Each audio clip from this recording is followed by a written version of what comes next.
So you probably worked in more uh, plays and TV work written by Tennessee Williams and Rod Serling, perhaps, than any other writers.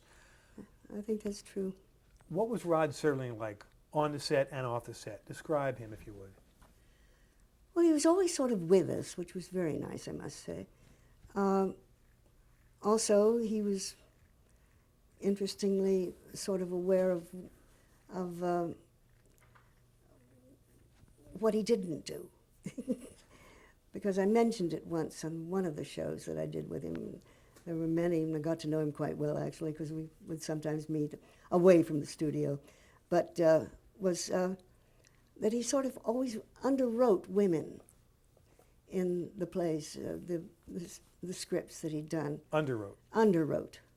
And he said, yes, he said, I know. He said, I know that. But he said, I trust you women to put in what I don't put in. You put it in, and it all becomes alive. He said, if I tried to put it in, he said, I don't think it'd be as good as what you do. Very He was- diplomatic. yes. And was that the case? Could you really add? No, not add words, Right, but whatever was going on emotionally in the woman herself would present, rather than Rod trying to write it. He felt he was better dealing with men than he was with women's expressions. In contrast to Tennessee Williams. True. Yes, that's very interesting, because most men writers are not good at writing women. Another one that is good is, oh, of course, now I've forgotten his name. I haven't forgotten his name at all. But no, a writer who, TV or film or? he's done a bit of everything. Never mind. No, but it's true that a lot of men writers are not easy writing women. Are you surprised at all that so much of Serling's television work has survived this long? Oh no, I'm not at all surprised, because every script I did of his was really beautifully put together. It's just marvelous. He was such a good writer. I miss him. Yeah. Can you describe at all what he had that made him so good? Was it life experience? Anything in particular that made him the power that he was? Prolific and... I don't know. I don't know. I think he loved to write. You better. Yes. Yeah. But one interesting thing, I think at one point, like during the Playhouse 90s, not during Playhouse 90, but with the smaller scripts, well, maybe we should get into doing movies. Might make a little more money than for television, but no, he loved to write, clearly. Yeah, he made it And look he was- easy. And he did it beautifully. And switching from the writing side to the early days of television on the acting side, you worked with a young man early on in one episode of Rawhide who became very famous. Oh, Clint Eastwood, yes. In fact, I thoroughly enjoyed working with Clint, I must say, to the extent that when I was asked to do a nothing role in Midnight in the Garden of Good and Evil, no problem. To work with Clint again, also I loved the book. So just to be involved with it was a pleasure, and to get to know Savannah, Georgia. And this was like 40 years probably, or 30 years after you originally Yes. worked with him. But we both remembered. He even remembered me. He should. In Rawhide, did you see any sense of his power as an actor? Was that charisma there? Did you Oh, yeah. sense? Oh, yes. What was he like then, back in Rawhide days? Well, I don't know. How do you describe those things? It so relates to a dear person to work with, but also the character that he's playing there. It's not that I got to know Clint himself that well. No, I can't say that. But he had that power then, Oh, apparently. yes. And you've done cop shows and medical shows besides the westerns, Rawhide. The Defenders was one of the primary series. that Oh, you were- yes, that was nice. And then also that was being shot here in New York, which made it very nice for me. And the Who people lives you in worked New with. York. I'm sorry. E.G. Marshall and Robert Reed. What do you recall from them and what they brought to that series? Well, of course, they were doing it weekly all the time. And, of course, E.G.'s role was very talkative. In fact, one of the main scenes that we had together, I was on Um, I was, he was addressing me on um, the place where the witness sits. Yeah, the Witness stand? sure. Witness Yeah. stand, yes. At one point, he said, Kim, do you get a feeling I'm not looking at you? I said, well, at times, yes. And he said, well, it's true. He said, I'm not looking at you. And I looked around, and there were his lines right behind my head. They were all written down. And actually, I thought when he was addressing the jury would have his lines on their chests. Really? Yes.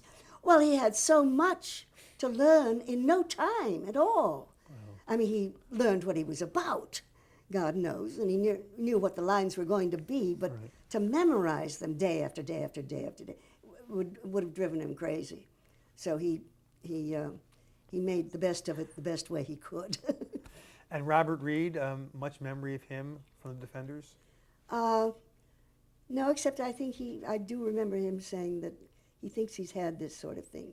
He doesn't want to keep playing the same role all the time. Yeah, who does, right? Right. Columbo, you work with Peter Falk. Oh, yeah. And he was a joy to work with, I must say. No problem at all. And what makes an actor like him good to work with? When just they're easygoing, or what does it make the Falk a pleasure to work with? Well, he knew what his scripts were about. He knew what his stories were about. He certainly knew what his character was about.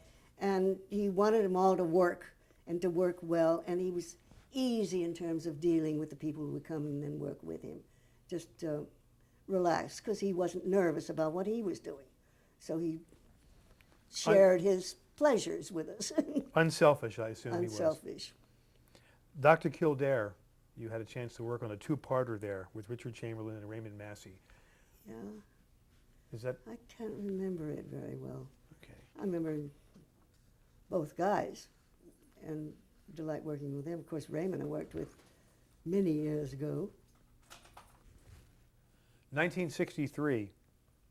Was this in New York or L.A. that you were working on the Russians, Self-Impressions, with Oh. Sam Wanamaker?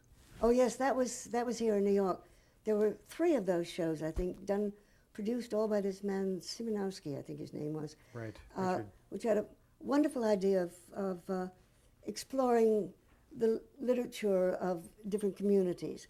Did Russian self-impressions, the French, They Are So French, and there was one English one, I can't remember now.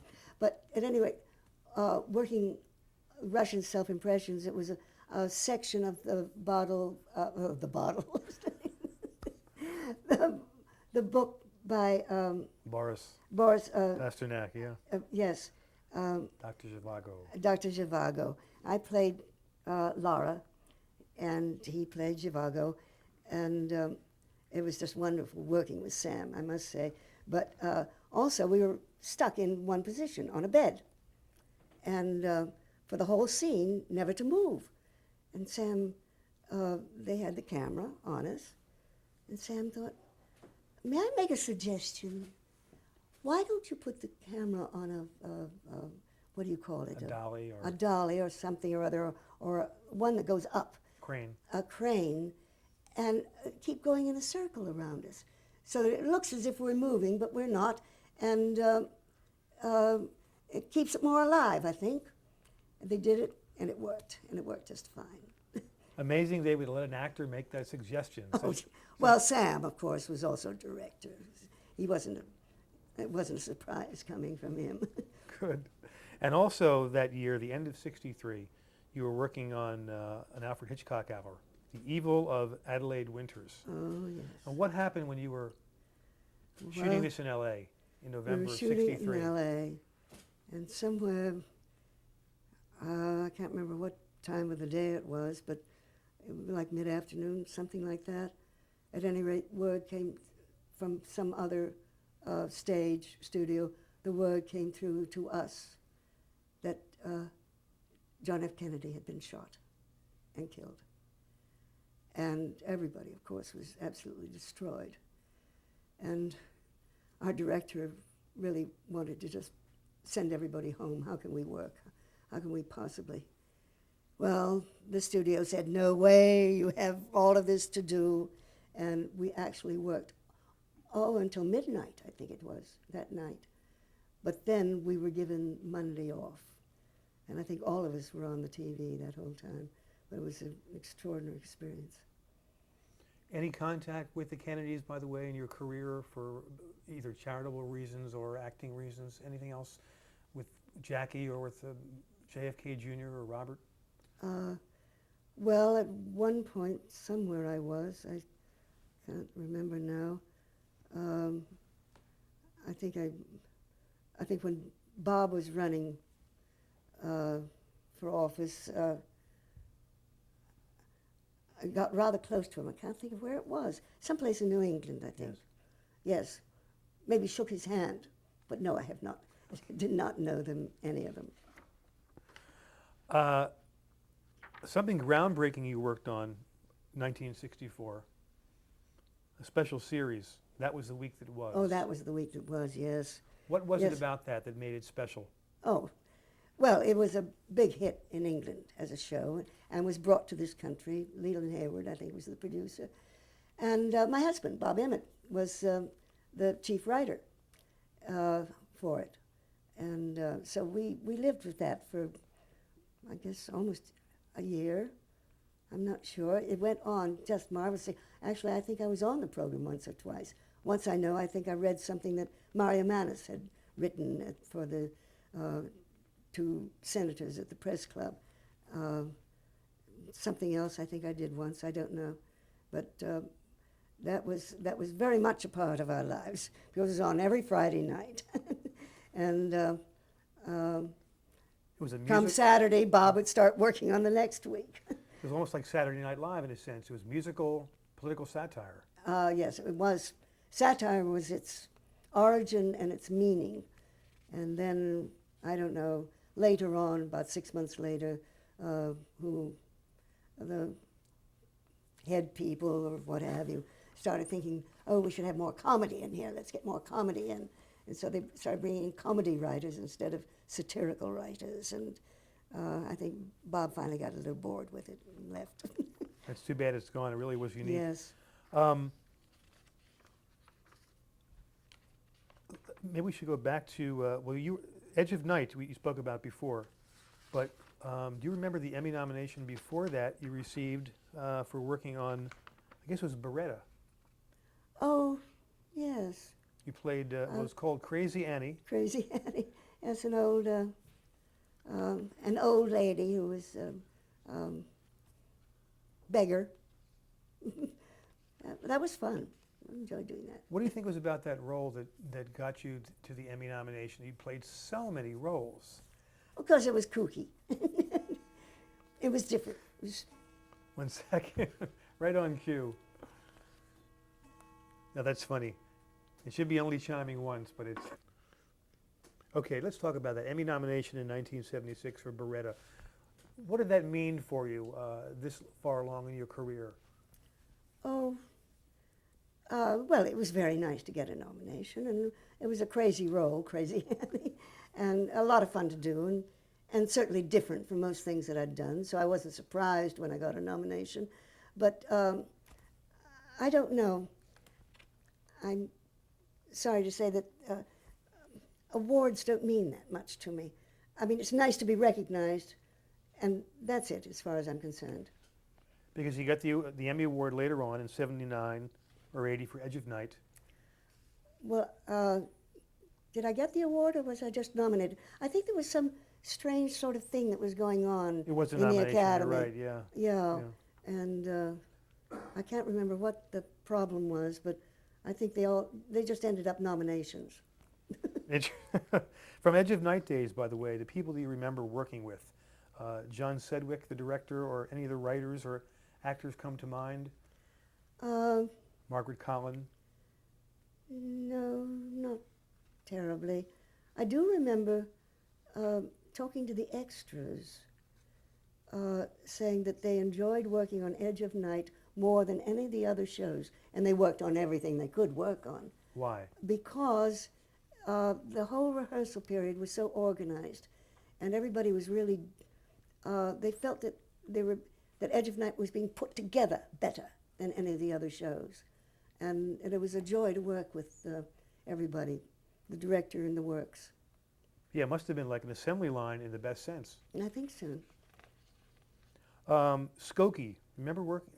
Oh, yes. 1981, a very impactful, if that's a word, telefilm. Yes. In fact, I was just reminded of it with the Klan wanting to March.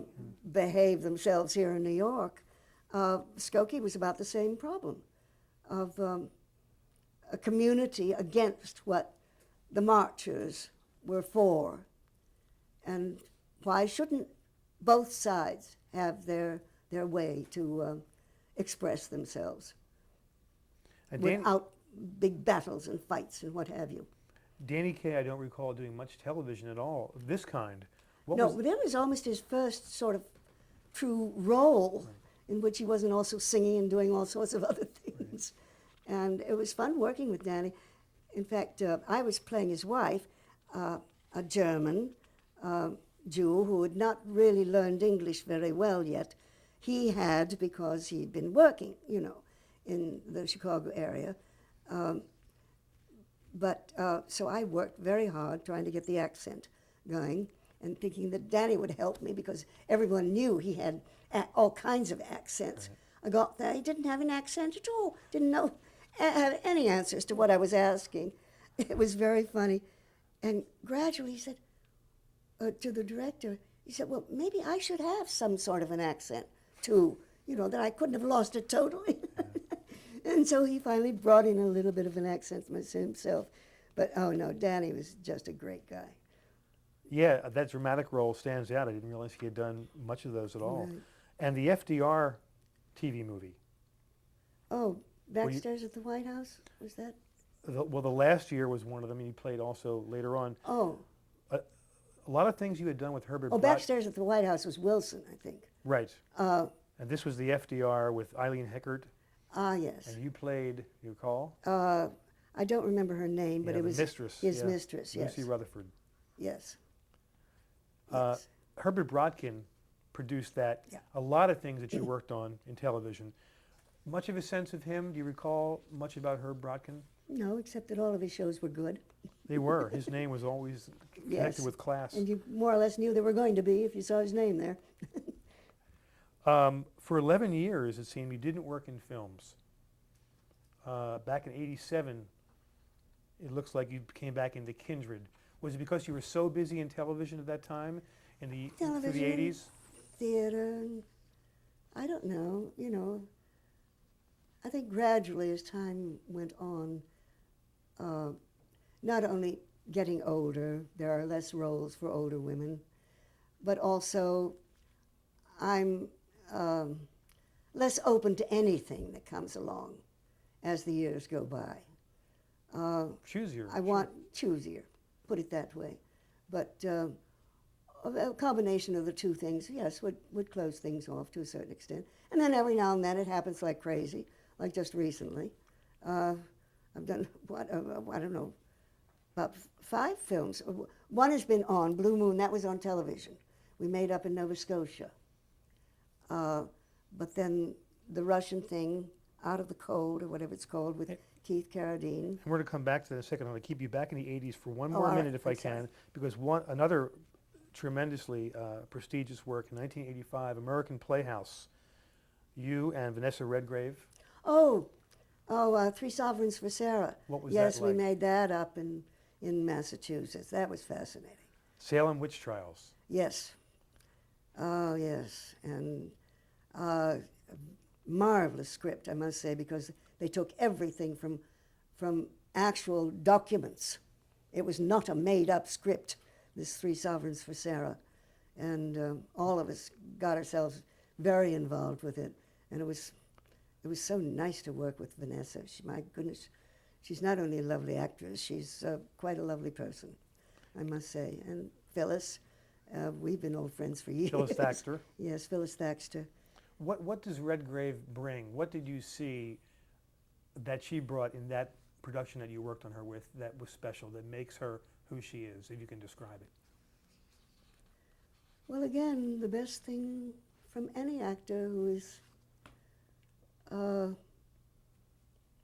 in the best categories is truth. No nonsense. Right into the role, into the script, into what it's about, and get it as truthful as possible. And when you look back from your point of view in your own life, let's say even from the 80s on, because we're in that period now, does something come to mind? And I can imagine what it might have been. It may have been a stage work, but what does come to mind for you as the truth for you, something that really hit home for you when you look back on your career? Oh dear, that's hard. Was it the Belle of Amherst, Or the Belle of maybe Amherst? not? But Well, all right, that was the one play that I've done that I wanted to do over and over and over and over again. And I can't say that about most of the plays that I've done. Not that I haven't enjoyed each one, but I'm quite willing to say goodbye to most of them, but not the Belle, not Emily Dickinson. And why? What is it about her and that role? Just poetry is incredible. Her letters were incredible. Just an absolutely mysterious but marvelous human being. And I must say, Bill Luce, who wrote the script, William Luce, he virtually took everything from Emily to make the script, and it's a beautiful script. And also, it was weird for me the first time because I'm very used to the fourth wall in theater.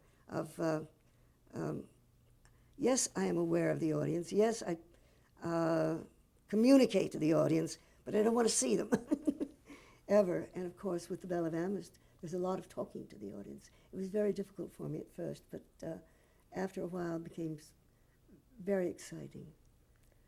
Could that be done as well on television? Would you want to? Because I don't think you have done that. No, I haven't. What would that be like, if it makes sense to talk about that? Is that something that you'd like to do in the future for TV? Well, unfortunately, no. I would have loved to have done it, but I'm too old for Emily now. I'm sorry. She died when she was 56. That's only, what, a little over 20 years ago for me. But yes, I think it could be done marvelously on television. But I would like to see it on live television, or at least taped live, if you know what I mean. Yeah, live on So tape. that the camera could also pick up the audience and its reaction here and there.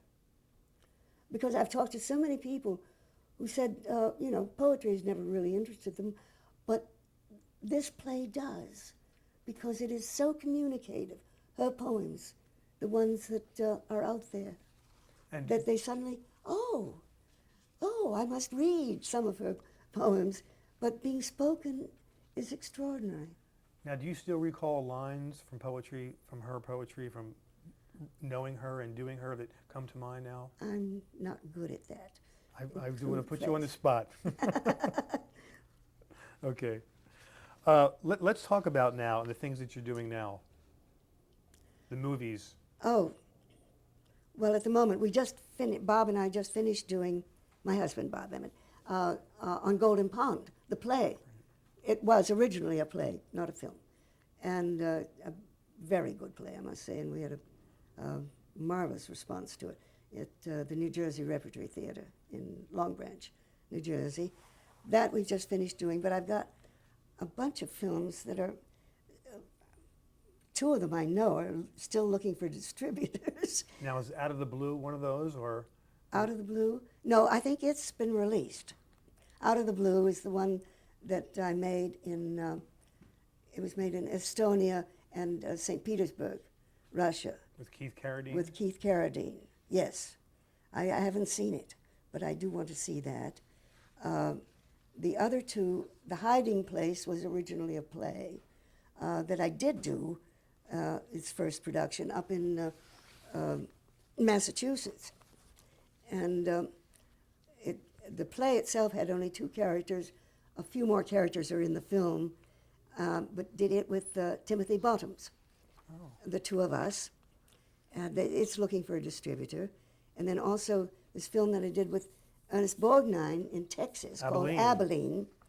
they're looking for a distributor. We just came back from the San Sebastian Film Festival in Spain, in which Abilene was the surprise film, but it had a great reaction, I must say. And this week I'm off to St. Louis for their film festival, are honoring Abilene.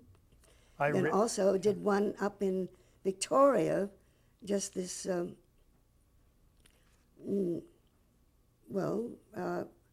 June, July, called Old Hats, with James Whitmore, Ossie Davis, and myself, and a very well-known TV star, I think, Eric McCormack, who's in the film, in the television thing, Will and Grace. Oh. Will and Grace, yes. Working with Ossie Davis and Jim Whitmore, talk about that. The three of you, what experience you bring to the stage, my Jim God. and I have known each other in the early days of Actors Studio, for God's sake. We've known each other for years. And Ozzy and I have known each other for a long time because I've done stuff with him and with Ruby Dee, his wife. We did one called Martin Luther King Jr., something in the drum, we've done several things together for television, as a matter of fact. And Ozzy's a marvelous guy to work with too. Yeah, we had a great time up there in Victoria. And I saw someone mentioned on the website about the movie Abilene. I wanted to just bounce this off you. Abilene is the essence of what our generation enjoys. I applaud those who assembled this beautiful, sensitive, and modest motion picture.